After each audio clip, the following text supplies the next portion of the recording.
আসসালামু আলাইকুম। আজকের রেসিপি মুগ ডালের হালুয়া। এখানে 1 কাপ পরিমাণ মুগ ডাল নিয়েছি। কড়াইটা গরম করে নিয়ে লো ফ্লেমে রেখে এটা 10-12 মিনিট ধরে ভাজতে হবে। মুগ ডালটা আমি পরিষ্কার করে মুছে নিয়েছিলাম, এতে কোনো পাউডার লেগে নেই, একদম পরিষ্কার মুগ ডাল। তো এটা 10-12 মিনিট ধরে লো ফ্লেমে রেখে হালকা লাল অবস্থায় আসবে, লাল হয়ে যাবে মুগ ডালগুলো। সেই পর্যন্ত অপেক্ষা করে আমাকে ভাজতে হবে। লো ফ্লেমে রেখে বারবার কিন্তু নাড়তে হবে, নেড়ে নেড়ে ভাজতে হবে।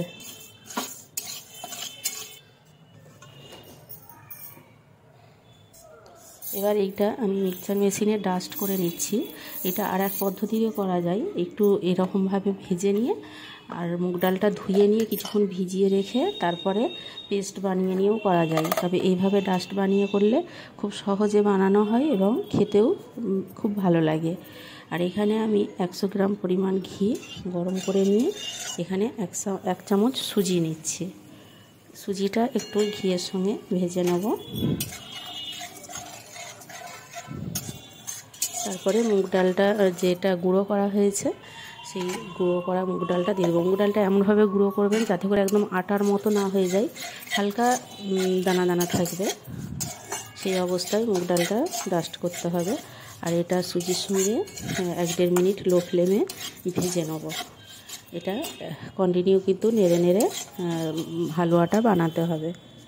আর এটা হচ্ছে গুড়, আমি চিনি এবং গুড় 2 রকমই মিশিয়ে করেছি। আপনারা চাইলে শুধু চিনি দিয়ে বানাতে পারেন, চিনিতে একটু সমস্যা হয়, সেজন্য শুধু চিনি না দিয়ে গুড় এবং চিনির মিশ্রণে হালুয়াটা বানিয়েছি। আর এটা নারকেল কোড়া। নারকেল কোড়াটা পুরোই অপশনাল, আপনাদের কাছে থাকলে দেবেন, না থাকলে দিলে অসুবিধা নেই। তবে নারকেলটা দিলে খেতে খুব ভালো লাগে, তাই দিলাম। আর এটা 1/2 লিটার দুধ আমি ফুটিয়ে রেখেছিলাম, সেই ফোটানো দুধটা এখানে আমি দিয়ে দিলাম।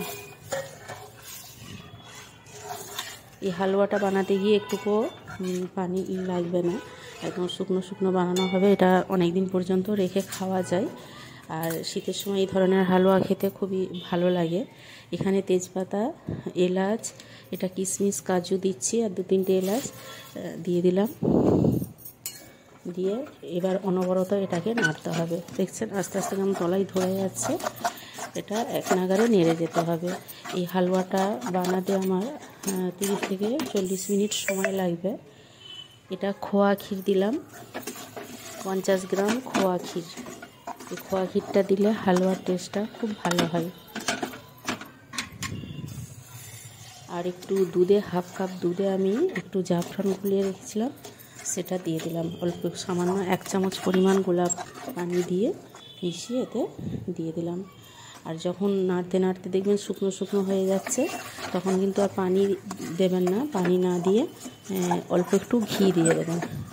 এটা একটু রিচ খাবার, শখের উপরে বানিয়ে খাবেন। ঘিটা অনেকটাই লাগে, এটা আমি বাড়িতে বানিয়েছি বলে একটু কম পরিমাণে ঘি দিয়েছি, এতে আরও বেশি ঘি দিলে ভালো হতো। এতে মোট 100 গ্রাম পরিমাণ ঘি দিয়েছি আমি।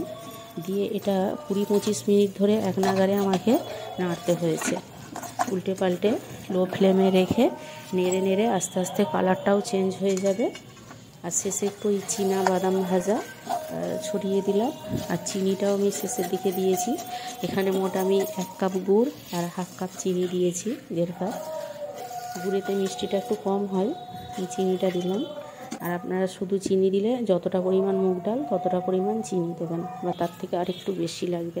এটা একটু মিষ্টি মিষ্টি খেতে বেশি ভালো লাগে। তো এইভাবে আধ ঘন্টা নেড়ে ছেড়ে হালুয়াটা নামিয়ে এবার রেখে দিন।